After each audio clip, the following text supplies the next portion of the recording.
Welcome at this tutorial for the data analysis software from PhenoVation. In these tutorials, I will explain all the different settings and features you can do in the analysis software. As you can see, I am working with version 5.5.0. This is the latest version. I'm going to explain all the different tabs and also going to show you how to do a proper analysis. To start off with this video, you first have to find your files. We will gonna work with the files that are incorporated with the installation of this analysis software. And you can find it at the position where you installed the data analysis software. In my case, that's on the C drive, PhenoVation, data analysis, and then the example files. As you can see, it will open all the files that are in this folder automatically. It will detect if it is a photosynthesis file recorded with the PhenoVation software. I'm gonna open the first one, that's experiment 1, plant 1, image number 3. It will load it, and in this case it's an ivy plant. As you can see on the right side here, you have the image selector. So you can see all the different images that are taken or calculated, like the object, for example, is a calculated one. But here we have the photosynthesis, chlorophyll fluorescence, near imaging, chlorophyll index, anthocyanin, and DVI, color image, and then also the red, the green, and the individual blue ones that combined will make the color image. We first go to the first tab. As you can see, when I click in my screen, then with the right mouse button, you can go to the common file. So you have a fast navigation. So I will go to the common file to explain the different features in this left side. As you can see, you can change the background color. If you want to have a nice image for a publication and you want to have a white background, you can put it on white, gray, what you want. If you want to go back to the original default color, you press on the square with your right mouse button. So if it's white, okay. But you want to go back to the blue, you press right mouse button and it will jump back automatically. The same you can do with the mask. If you go to common and mask, you can say I want to have a red mask. You can change it. If you want to go back, you go back. Same with the edge. If you don't want to have a yellow edge, but you want to have a red edge, you will see it in red, and so on. Also the eraser, we have an eraser. For example, if you want to erase stuff, in this case, it will automatically change to the preferred color of the image, because now it's white, but in some cases it will be blue. It depends a little bit on it. If you have, the eraser works with your left mouse button. You draw what you want to erase and it will erase automatically. If you want to go back to the original file, just open the file again. So the common tab, we have different boxes you can check here. For example, user-defined name. We have two ways of storing the images. We can store it with experiment, plant, and image number. But a user-defined name will also allow you to define your own name. So instead of experiment plant and image number, you can, for example, say ivy plant 1. The software will then also detect that it's ivy plant 1 and it will open the file. So if you use user-defined names, always check this box. Sometimes you open the folder and you don't see any files because this box isn't checked. So check it. Here we have the keep file type fixed. As you can see here in the top, we have selected a phi over m, chlorophyll, spectral, and color. If you say I'm only interested, for an example, a phi over m, you can say I only want to see a phi over m. You set keep file type fixed. You open the file again and it will only open the photosynthesis file. Now I have to mask it on this one. We will come back to that later, but now you can see it only opens the phi over m. This will make the analysis much quicker. So if you do a batch analysis later on, You can say, okay, I'm only interested in the FE over VEM. I will open the FE over VEM, and it will only analyze those images. If not, you just say uncheck keep file text. If you click on the file again, you will see it will automatically detect which files are in the file, and it will open it again.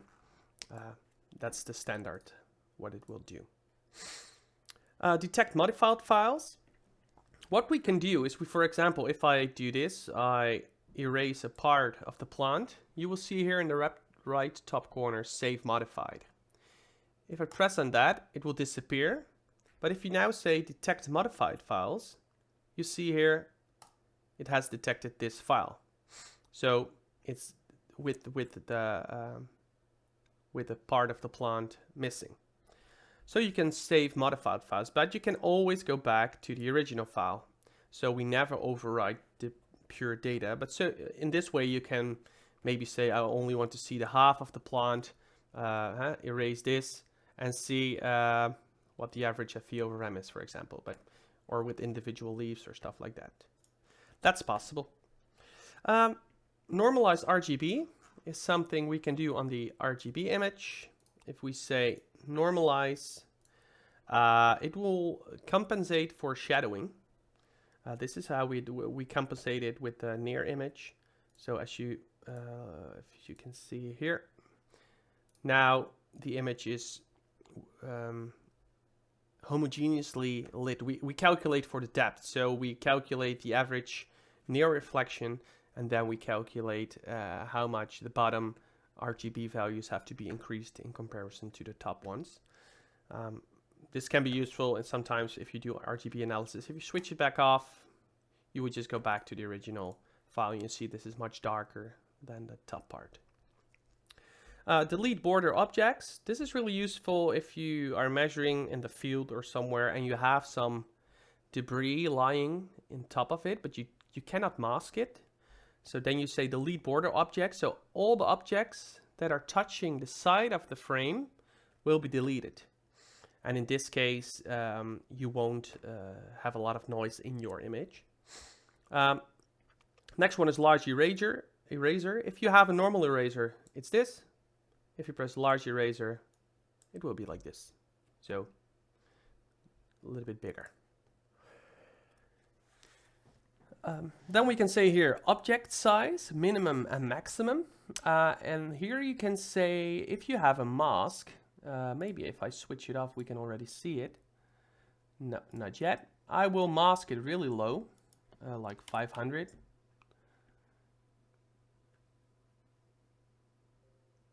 Well, you see some individual pixels here, for example. I can zoom in a little bit. So here you can see the individual pixels. If you now would say an object is always bigger than 50 pixels, so minimum, you will see these already disappear. These are not disappearing because they are connected by the pixels. So they won't disappear. But in this case, we just increase the mask to 1200, for example. Say mask it, and it will mask it out of the background. I'll put a little bit higher because you see some debris here. Now it's gone. And you can also do this for bigger objects. If you say I only want to see a certain object size, for example, if you image a lot of plants and you will say, well, the smallest I want to see is 200 pixels and the biggest I want to see is 400 pixels, it will only show you the images with a certain size. Here we have a show button. So instead of using the show image selector on the right side, you can say near and DVI.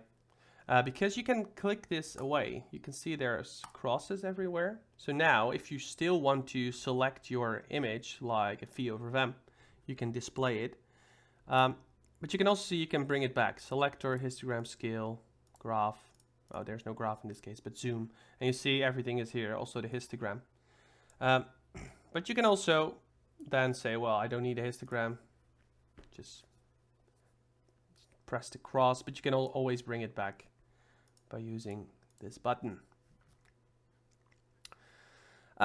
save profile and open profile, what you can do here is, for example, if you have made a lot of different changes here and you say, well, this is perfect for my ivy plant, and in the near future, I want to analyze all my images with this kind of settings, you can say save profile. For example, you call it ivy plant 1, enter. Now it's saved as ivy plant 1. If I change this, for example, now to 100, and now I would say, okay, I want to go back to the ivy plant, say open, ivy plant 1, open the file, and it's back at 50. And all the settings of all the analysis software will be back at the settings you stored at the ivy plant 1. Can be really useful.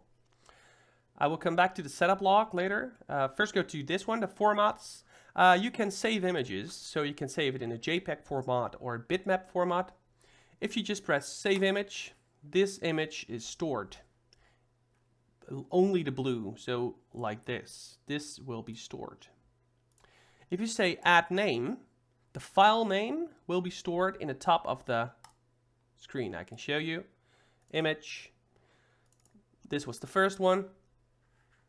So it's only the plant, but now you store the plant with your code or with your label on it. So you can save it. You can also do it in batch mode. So if you have multiple images and you say, I want to have a color image for every plant, and I want to have a phi over vam image, I want to have it as a bitmap, you can say OK. And in this case, there are 8 files I can show you. It will open those files and it will store the images for color and a phi over vam automatically. It will store it. So you can see it here, over here. If we go to PhenoVation, data,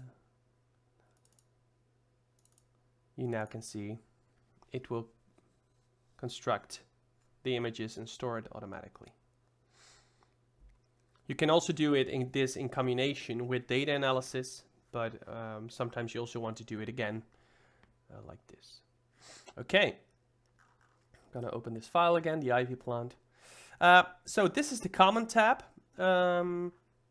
Hopefully this is clear how to open it and how to affect it.